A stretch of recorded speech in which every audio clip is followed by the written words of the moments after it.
I want to bring in Sheriff Thaddeus Cleveland now. He's from Terrell County, Texas, just north of Eagle Pass, where we're seeing this happen. Sheriff, thank you for your time. Tell me, your reaction to what we're seeing. Nothing new for folks in Texas and along the Arizona border as well.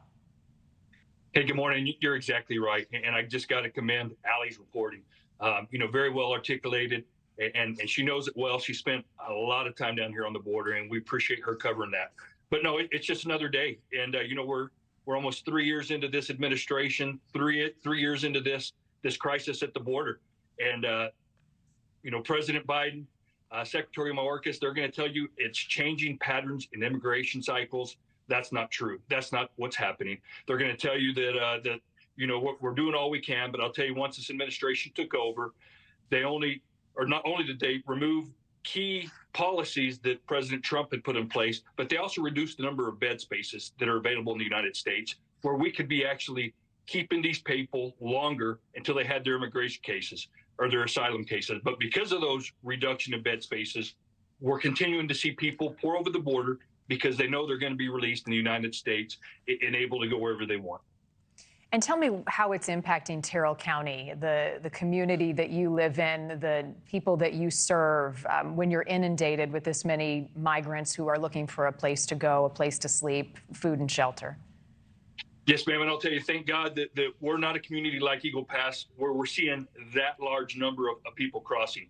But the amount of people we do have crossing here monthly outnumbers our number of citizens. So we're the 10th largest county in the state of Texas. We have a population just over 700. And last month, in the month of October, we had close to or just over 400 known crossings. There was about 200 apprehensions and another 200 gotaways. Those are just the ones we know about. And there's many more that cross in this area that we just don't have any idea where they crossed and where they went to. But I'll tell you, when you have limited resources, there's 3 of us here at the law enforcement officer, the sheriff's office. There's about 50 Border Patrol agents for 91 miles of border with Mexico. I mean, that is not near enough the resources we need to be able to take care of our citizens and defend this portion of the border. And I spoke just a moment ago with Sheriff Mark Daniels of Cochise County, Arizona, and he talked about the dangers for law enforcement when you have so few dealing with so many migrants trying to cross. Have you seen that in your county as well, and law enforcement putting their own lives at risk to try to deal with this on a state and local level? Yes, ma'am. We've had assaults here in Terrell County at the Border Patrol station. Fortunately, here at the sheriff's office, since I've been sheriff, we haven't had any of those instances. But when I did command the Border Patrol station here, we did have a handful of those instances. But what I want to say, or what I want to add to the conversation, is fortunately, Governor Abbott has given us some resources through not just equipment, but also funding that we've put together. And Sheriff Roy Boyd out of Goliad County has formed Operation Lone Star team that shifts along the border to help other counties, other sheriffs. That's 28 law enforcement agencies that have come together under Operation Lone Star to help each other out. So that helps tremendously. And then, of course, we have Mike Banks, who's our border czar here in the state of Texas. He's also a former Border Patrol agent, and he's ensuring that the governor knows what policies are effective and what tools are needed at the border to ensure that Texas's borders are safe and secure. Finally, Sheriff, what would be an adequate federal response to what we're seeing right now? What would you like to see happen in the immediate? So I'll tell you, our system isn't broken.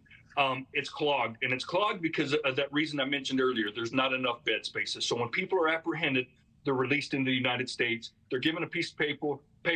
They're given a plane ticket or a bus ticket to go to other parts of America.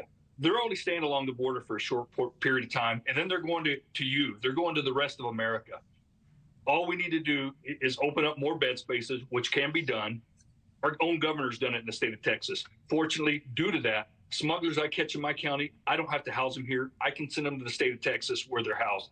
If the federal government would open those resources and allow Border Patrol to get away from those processing centers and go out and do the jobs that we were trained to do. As I mentioned many times before, I was a Border Patrol agent.